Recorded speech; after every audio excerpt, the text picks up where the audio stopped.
have a very timely subject.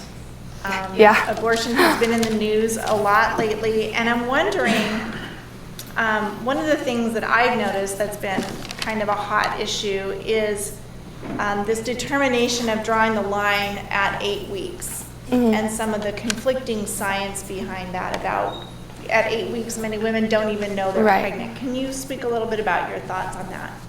Right.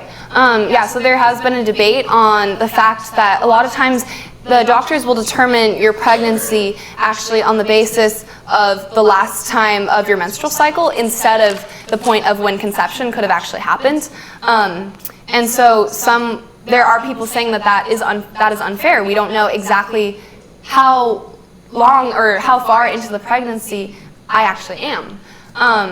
And I agree, I think there does need to be a more fair way to determine that. I don't disregard that at all. But I do want to make the distinction that we are trying to set a mark, set a line on when this person, when this baby, when this fetus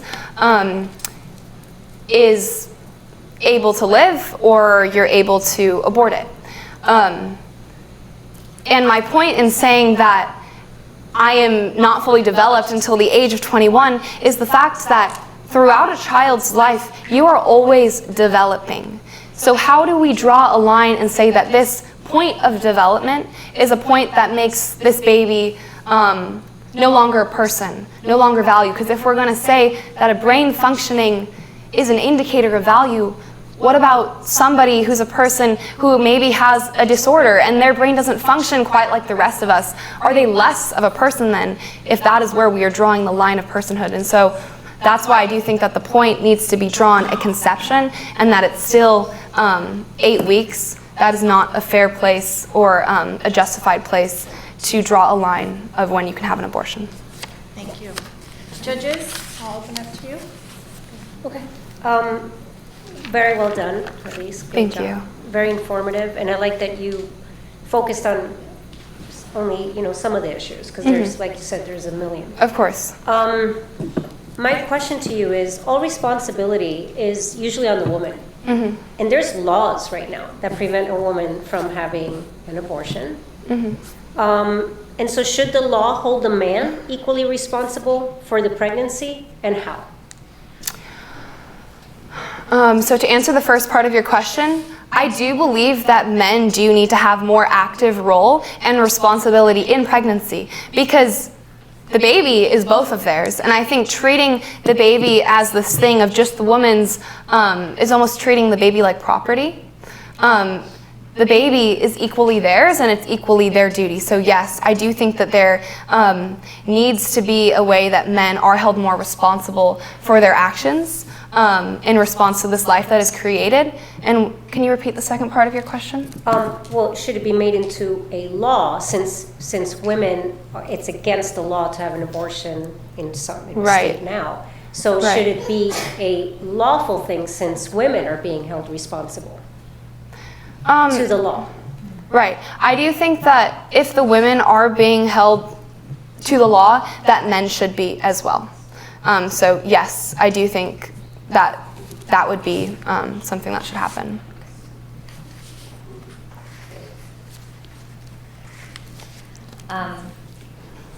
Very nice job, Elise. I applaud you for taking on a very controversial and complex issue.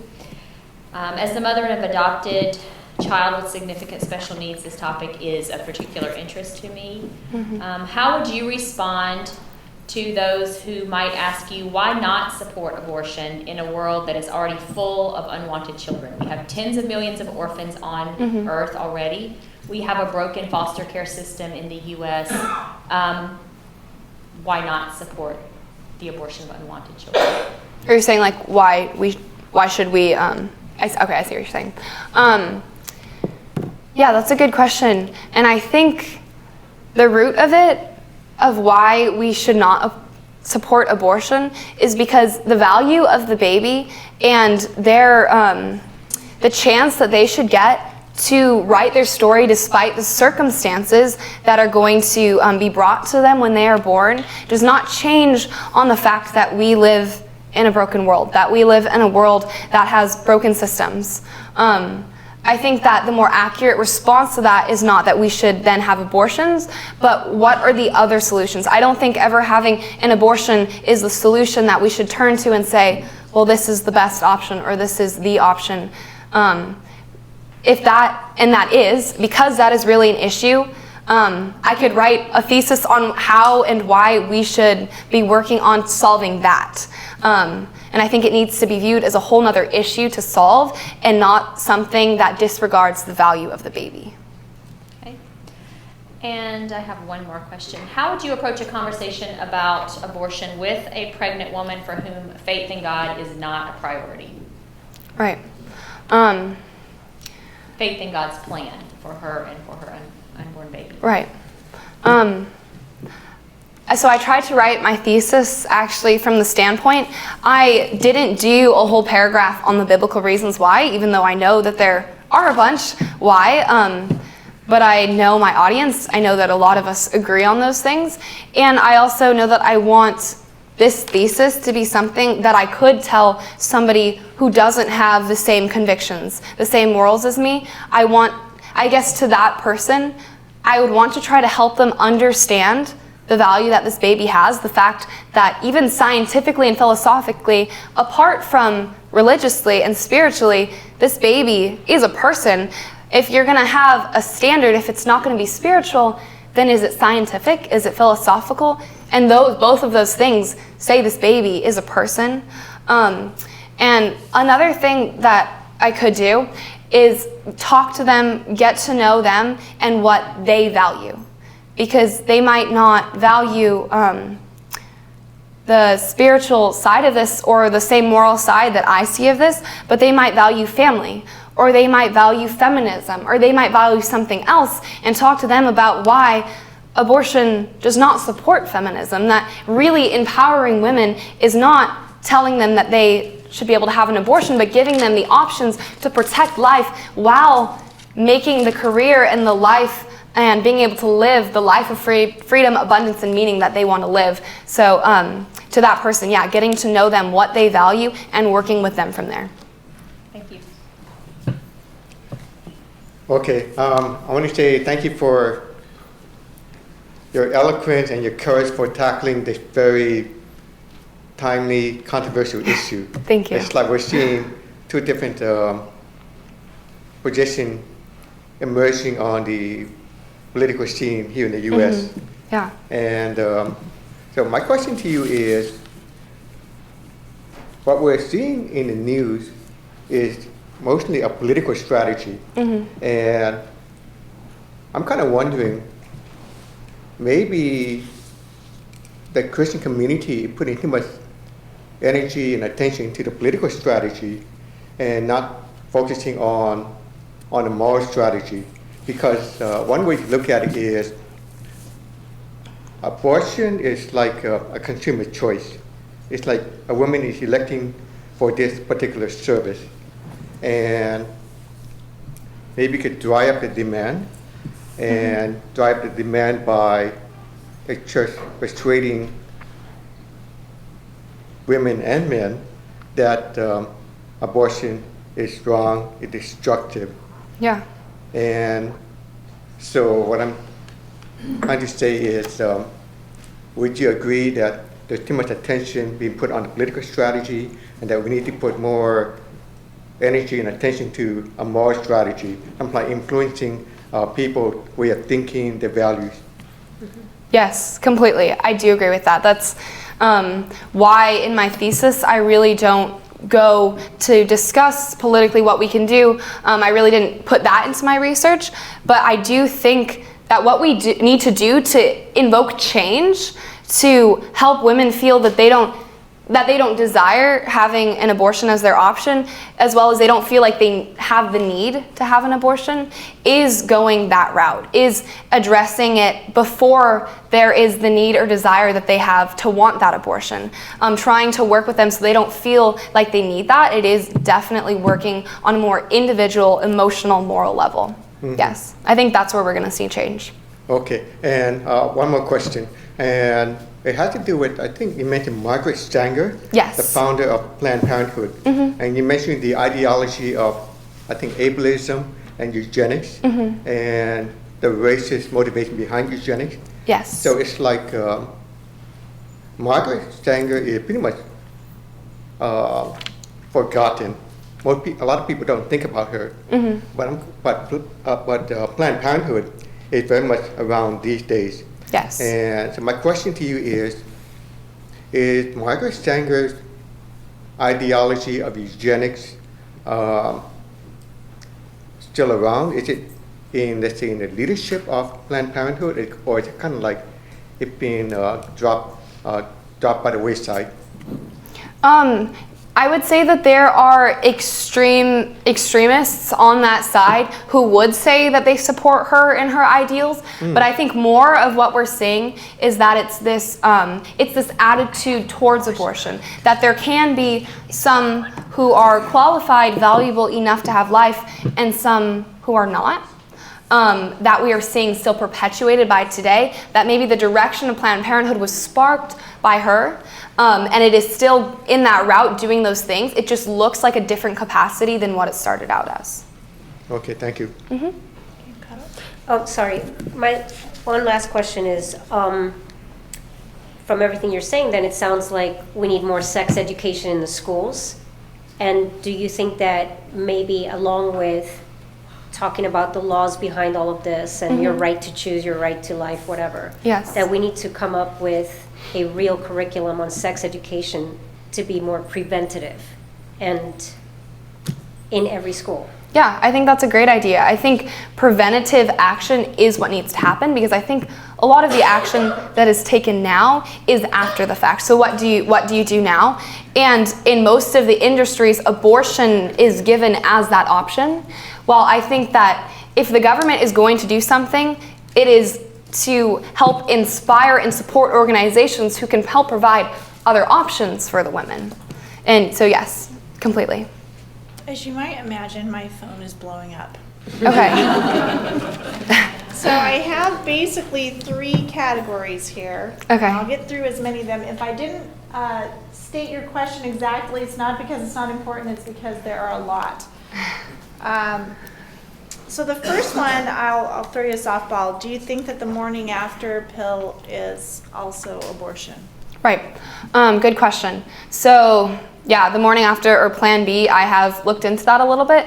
There is, so after conception, there is an amount of time before the sperm and the ovum can actually become the zygote, where you can actually conceive and have the baby within you, no matter how small the form. So there's a time for that.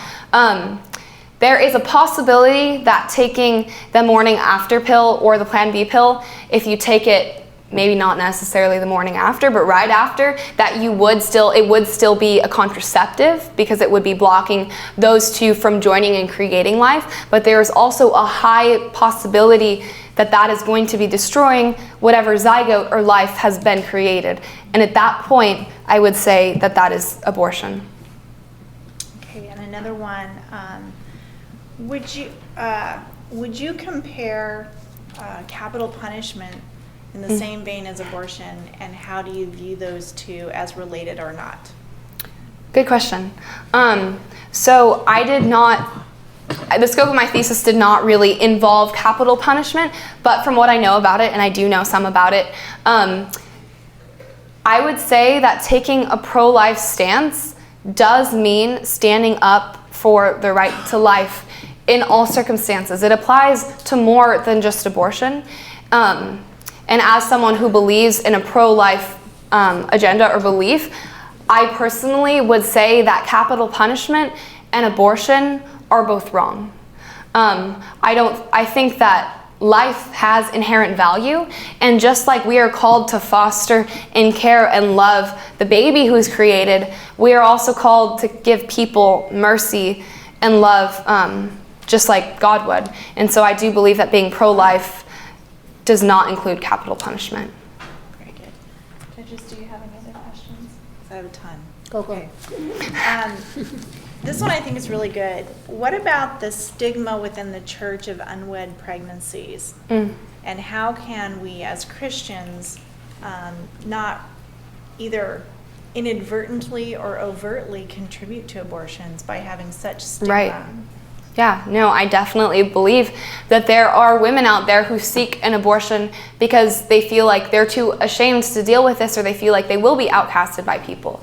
I think that as Christians and churches themselves do need to advocate for these women. I think that we need to stop putting them to shame, but actually bring them in closer. I think churches should be actively working to give them the support and care that they need. We need to change the way that we are viewing them, because I do definitely think that that contributes to that. And although maybe that is not the intention of Christians or of a church to do that, creating shame or stigmatizing them does, I fully believe that it does correlate to that. Yeah. Very good. And then what does the science say, or by what means did you draw the line of life beginning at conception? Did you focus more on a scientific or a spiritual or a little bit of both? So originally when I first went into this thesis, I actually didn't know where I was going to draw the line. I actually debated about it a little bit, trying to think, just without doing any research, where I would draw that line. It seemed almost, I knew that I was going to get a lot of pushback. I knew that it would be controversial. I knew that it would be almost extreme to say life begins at conception, that's it. But my gut feeling was that. And as I researched it, there is so much evidence that shows that this simple single cell from the very beginning has all of the means to create the person that I am today. And it only takes time, but I think it should be in our eyes, but in God's eyes, time is transcendent. God is outside of time. This person is a person because God ordained it, and science and philosophy are the same. They attest to that. They agree to that. And that's what I found in my research, and that is why I drew the line there. And then one more. So, several states have recently passed legislation that nearly approves infanticide, abortion after, or killing the baby after birth. What are your thoughts about a society that condones such horror? And do you believe it's tied to a social shift away from religion? Wow, good question. Was that yours? No. Good question. I don't think that's accurate, but I don't think that's accurate. But go ahead. Okay, so if that is true, I do believe that we are no longer the Christian nation, that maybe the idea was that we once were that at our foundation. I don't think we are any longer that. I think that pop culture, whatever is changing, kind of dictates the code of morality for America and the laws that are made in accordance to that. And I'm sorry, can you repeat the first part of the question? Sure. I would agree with Cotto. I don't think it's actually legal. Okay. But there is up to, I think, days something. Right. And so I guess you were saying, so what does that say about the society? Right. So what about the society that condones such a thing? I think that we've been lied to. I think that people are thinking that this is okay because so much of the language, the rhetoric, the propaganda surrounding it says this.